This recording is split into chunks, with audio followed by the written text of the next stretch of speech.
IPL 2025 का एक और रोमांच से भरपूर मुकाबला आरसीबी और हैदराबाद के बीच खेला गया और यह मैच कांटे की टक्कर का देखने को मिला। इस मैच में पहले हैदराबाद की तूफानी बल्लेबाजी देखने को मिली, लेकिन फिर आरसीबी के बल्लेबाजों ने भी काउंटर अटैक किया और हैदराबाद के गेंदबाजों को धो दिया। लेकिन फिर हैदराबाद के गेंदबाजों ने आखिरी 5 ओवरों में ऐसा मैच पलट दिया जिसने सभी को हैरान करके रख दिया। तो ऐसे में दोस्तों, आज हम आपको इस वीडियो में बताएंगे इस रोमांचक मैच का पूरा हाइलाइट्स। तो ऐसे में आप इस वीडियो को अंत तक जरूर देखिएगा और अगर आपको भी यह मैच पसंद आया हो तो वीडियो को एक लाइक जरूर कर लीजिएगा। इस वीडियो का लाइक टारगेट है 1000 लाइक्स का। दोस्तों, आईपीएल 2025 का रोमांच अपने चरम पर है और आज का मुकाबला कुछ अलग ही रंग लेकर आया जब आमने सामने थी दो तूफानी टीमें, रॉयल चैलेंजर्स बैंगलोर और सनराइजर्स हैदराबाद। यह मुकाबला हुआ लखनऊ के इकाना स्टेडियम में, लेकिन इस हाई वोल्टेज मैच की शुरुआत ही एक बड़े झटके से हुई। आरसीबी के लिए यह खबर किसी सदमे से कम नहीं थी कि टीम के कप्तान रजत पाटीदार चोट के चलते प्लेइंग 11 का हिस्सा नहीं थे। वह इस मैच में इंपैक्ट प्लेयर के तौर पर सिर्फ दूसरी पारी में मैदान में उतरने वाले थे। ऐसे में टीम की कमान सौंपी गई जितेश शर्मा को, जिनके ऊपर जिम्मेदारी थी इस अहम मुकाबले में टीम को संभालने की। टॉस हुआ, किस्मत का सिक्का आरसीबी के पक्ष में गिरा और उन्होंने पहले गेंदबाजी का फैसला किया। सनराइजर्स हैदराबाद की सलामी जोड़ी अभिषेक शर्मा और ट्रेविस हेड ने मैदान पर आते ही तहलका मचा दिया। इन दोनों ने पहले विकेट के लिए सिर्फ 5 ओवर में 54 रनों की साझेदारी कर डाली। अभिषेक शर्मा ने 17 गेंदों पर 3 चौके और 3 छक्कों की मदद से 34 रन ठोक दिए, लेकिन लुंगी एनगिडी ने उन्हें आउट कर आरसीबी को पहली सफलता दिलाई। फिर भुवनेश्वर कुमार ने ट्रेविस हेड को पवेलियन भेजा, जो 10 गेंदों पर 3 चौकों के साथ 17 रन बनाकर आउट हुए। लेकिन दोस्तों, असली धमाका तो अभी बाकी था। ईशान किशन और हेनरिच क्लासेन ने तीसरे विकेट के लिए 48 रनों की साझेदारी कर डाली। क्लासेन ने 13 गेंदों पर 2 चौके और 2 छक्कों के साथ 24 रन बनाए, लेकिन सुयश शर्मा ने उन्हें आउट कर दिया। फिर आए अनिकेत वर्मा और दोस्तों, क्या तूफानी बल्लेबाजी थी। अनिकेत ने सिर्फ 9 गेंदों पर 1 चौका और 3 छक्के जड़कर 26 रन बनाए, लेकिन वो भी ज्यादा देर नहीं टिक सके। नीतीश रेड्डी 4 रन बनाकर रोमारियो शेफर्ड का शिकार बने और शेफर्ड ने ही अभिनव मनोहर को 12 रन पर आउट किया। इन सब के बीच ईशान किशन एक छोर पर डटे रहे और बड़े बड़े शॉट्स खेलकर रन गति को धीमा नहीं पड़ने दिया। उनकी धमाकेदार बल्लेबाजी की बदौलत सनराइजर्स 230 रनों का आंकड़ा पार करने में कामयाब रही। ईशान ने 48 गेंदों पर 7 चौके और 5 छक्कों की मदद से नाबाद 94 रन बनाए और पैट कमिंस ने 6 गेंदों पर 1 छक्के के साथ 13 रन बनाकर नाबाद साथ दिया। सनराइजर्स ने 20 ओवर में 6 विकेट पर 231 रन बनाए। आरसीबी 232 रनों के विशाल लक्ष्य का पीछा करने उतरी आरसीबी को विराट कोहली और फिल सॉल्ट ने शानदार शुरुआत दी। इन दोनों ने पावर प्ले में सनराइजर्स के गेंदबाजों को कोई मौका नहीं दिया। 6 ओवर की समाप्ति तक आरसीबी ने बिना किसी नुकसान के 92 रन बना लिए थे। कोहली और सॉल्ट ने पहले विकेट के लिए 80 रनों की साझेदारी की, लेकिन तभी हर्ष दुबे ने विराट कोहली को आउट कर आरसीबी को पहला झटका दिया। कोहली अर्धशतक के करीब थे, लेकिन 25 गेंदों पर 7 चौके और 1 छक्के की मदद से 43 रन बनाकर आउट हो गए। कोहली के आउट होने के बाद भी सॉल्ट ने रन गति को धीमा नहीं पड़ने दिया। उन्होंने 27 गेंदों पर अपना अर्धशतक पूरा किया।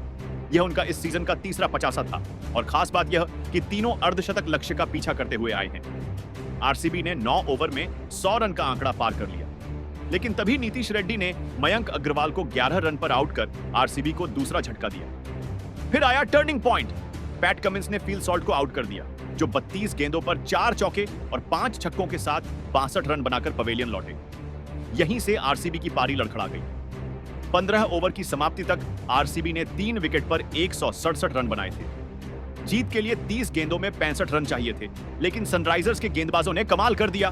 दोस्तों, आखिरी 5 ओवर में सनराइजर्स ने ऐसा पलटवार किया कि आरसीबी के फैंस के होश उड़ गए। पहले रजत पाटीदार रन आउट हो गए, फिर ईशान मलिंगा ने रोमारियो शेफर्ड को अपनी ही गेंद पर कैच कर लिया।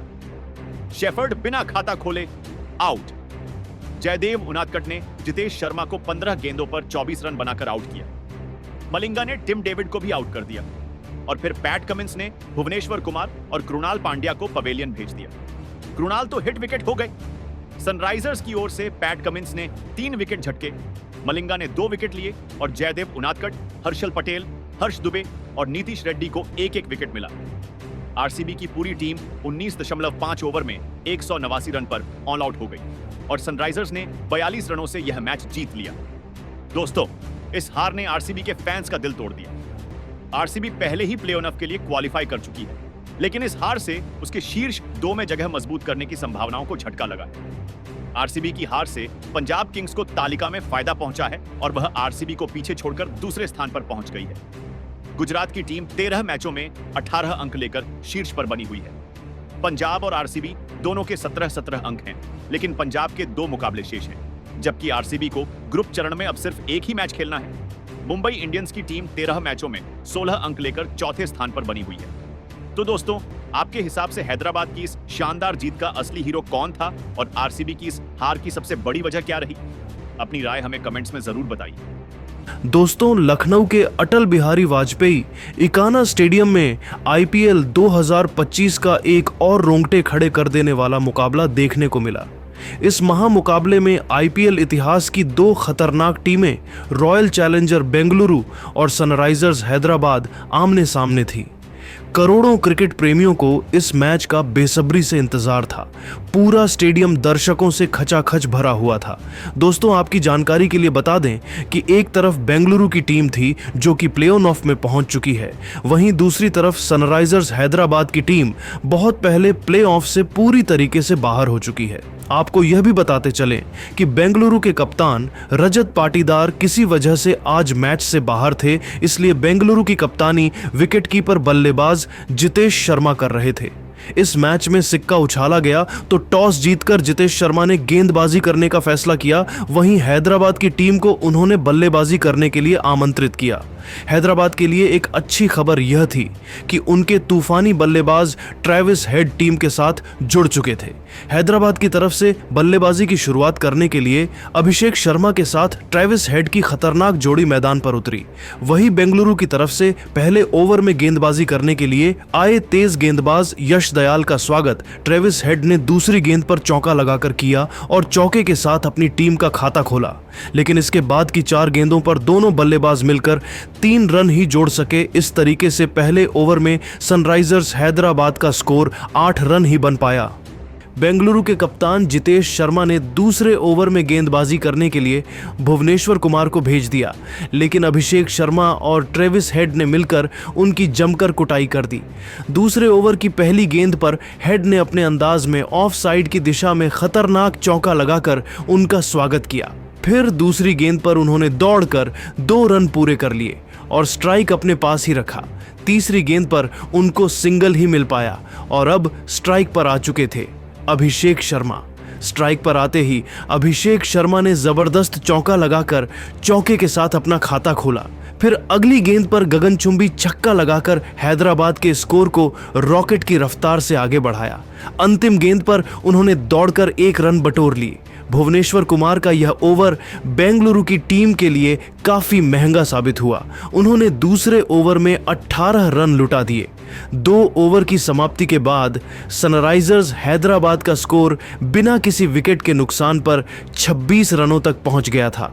दोनों बल्लेबाज मैदान पर सेट हो चुके थे और तेजी से रन बटोरते हुए अपनी टीम के स्कोर को आगे बढ़ा रहे थे। वहीं बेंगलुरु की टीम को विकेट की तलाश थी। बेंगलुरु की तरफ से तीसरा ओवर लेकर आए यश दयाल की दोनों बल्लेबाजों ने बखिया उधेड़ कर रख दी। ओवर की पहली गेंद पर अभिषेक ने दौड़कर 2 रन पूरे कर लिए। फिर अगली गेंद को लॉन्ग ऑफ की दिशा में धकेल दिया है। गेंद तेजी से बाउंड्री की तरफ बढ़ रही थी, जहां पर विराट कोहली खड़े थे। विराट ने गेंद को रोकने की पूरी कोशिश किया, लेकिन गेंद बाउंड्री को पार करते हुए 4 रनों के लिए चली गई।